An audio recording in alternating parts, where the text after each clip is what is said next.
Mesdemoiselles, Messieurs, bienvenue à Métro News. Voici les principaux titres qui seront développés aujourd'hui. La deuxième journée de discussion pour trouver une issue à la crise s'est déroulée ce mercredi à l'Annonciature, loin des micros et des caméras des journalistes. Le parti Mouvement de la Troisième Voie Haïti est officiellement présenté ce 18 décembre par son fondateur, le docteur Réginald Boulos. L'Organisation des Nations Unies pour l'éducation, la science et la culture, UNESCO, a organisé ce 18 décembre un atelier de réflexion sur la sécurité des journalistes en Haïti.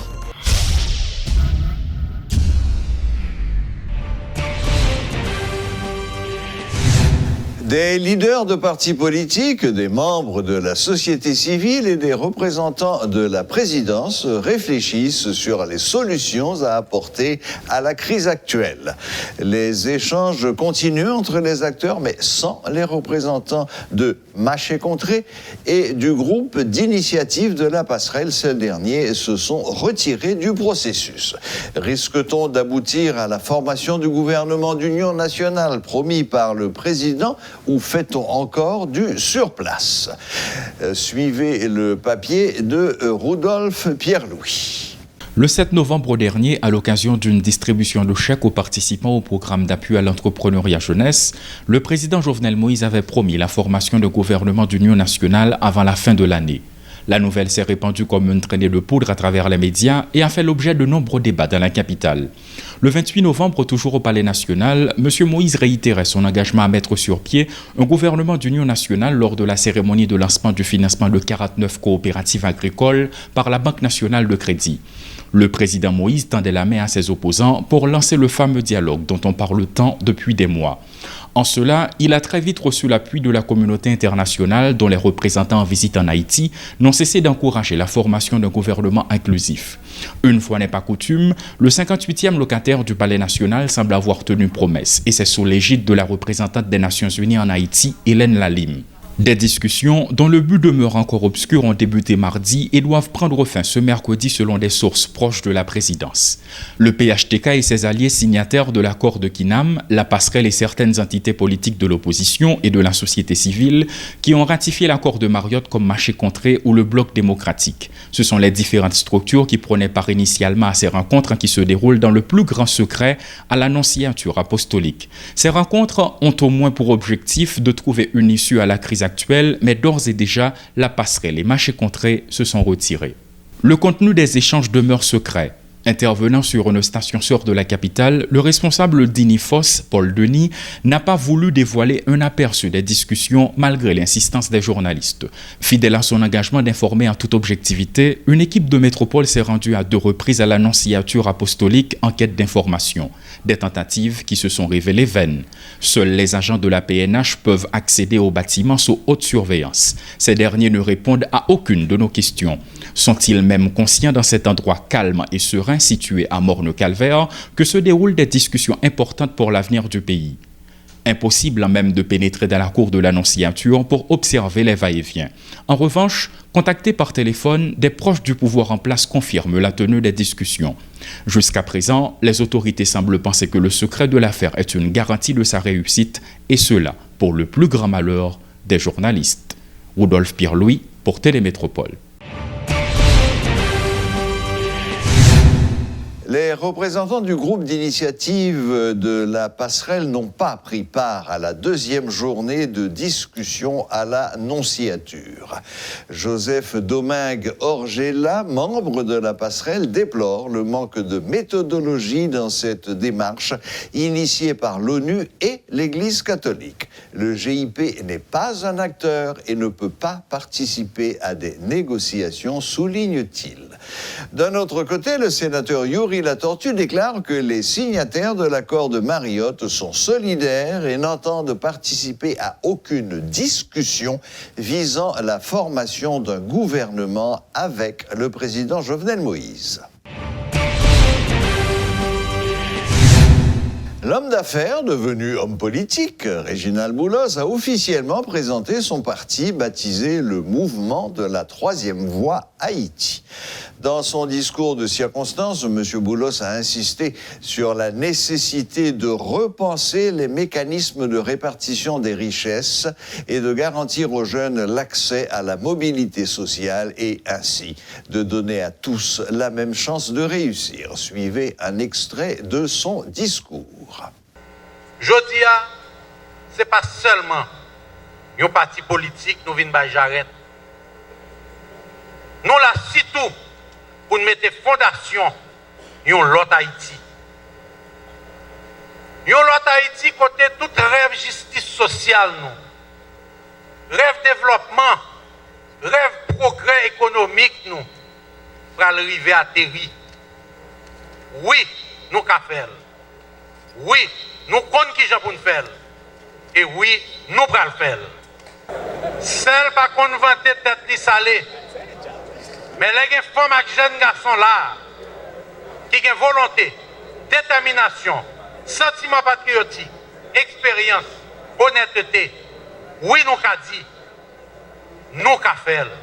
Nous comptons comment pour nous faire. Et nous pourrons le faire. Nous-mêmes, MDV Haïti, son parti politique l'arc-en-ciel. Côté, nous avons joué coude à coude.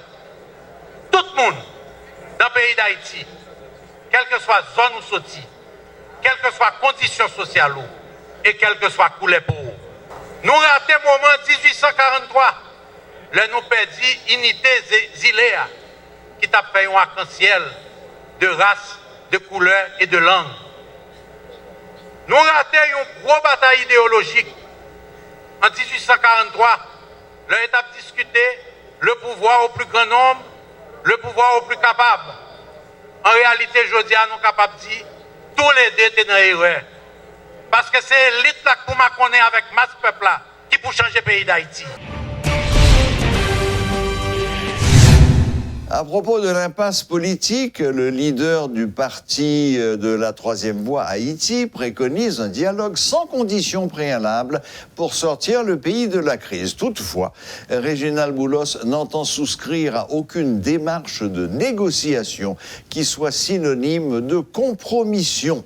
Oui à un compromis politique, non à une cohabitation dictée par la répression, persiste et signe le docteur Boulos. Suivez de nouveau le docteur Réginald Boulos.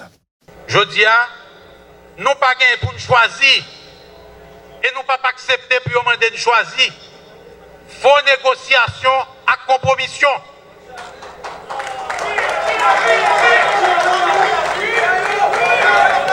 Nous pas accepter, nous pas prendre cohabitation en bas répression. Même genre, si je dis à pays là que là pas une solution, faut que nous pas aller dans la négociation pour mamie.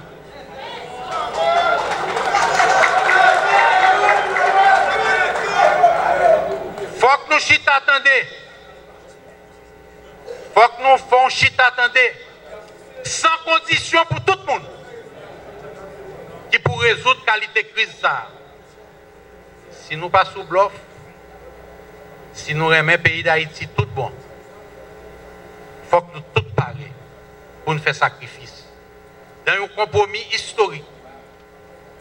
Un compromis historique qui peut porter à nous conférence nationale souveraine, constitution tout neuf, procès Petro-Caribé, procès massacre à Saline, procès massacre à Foufeuille.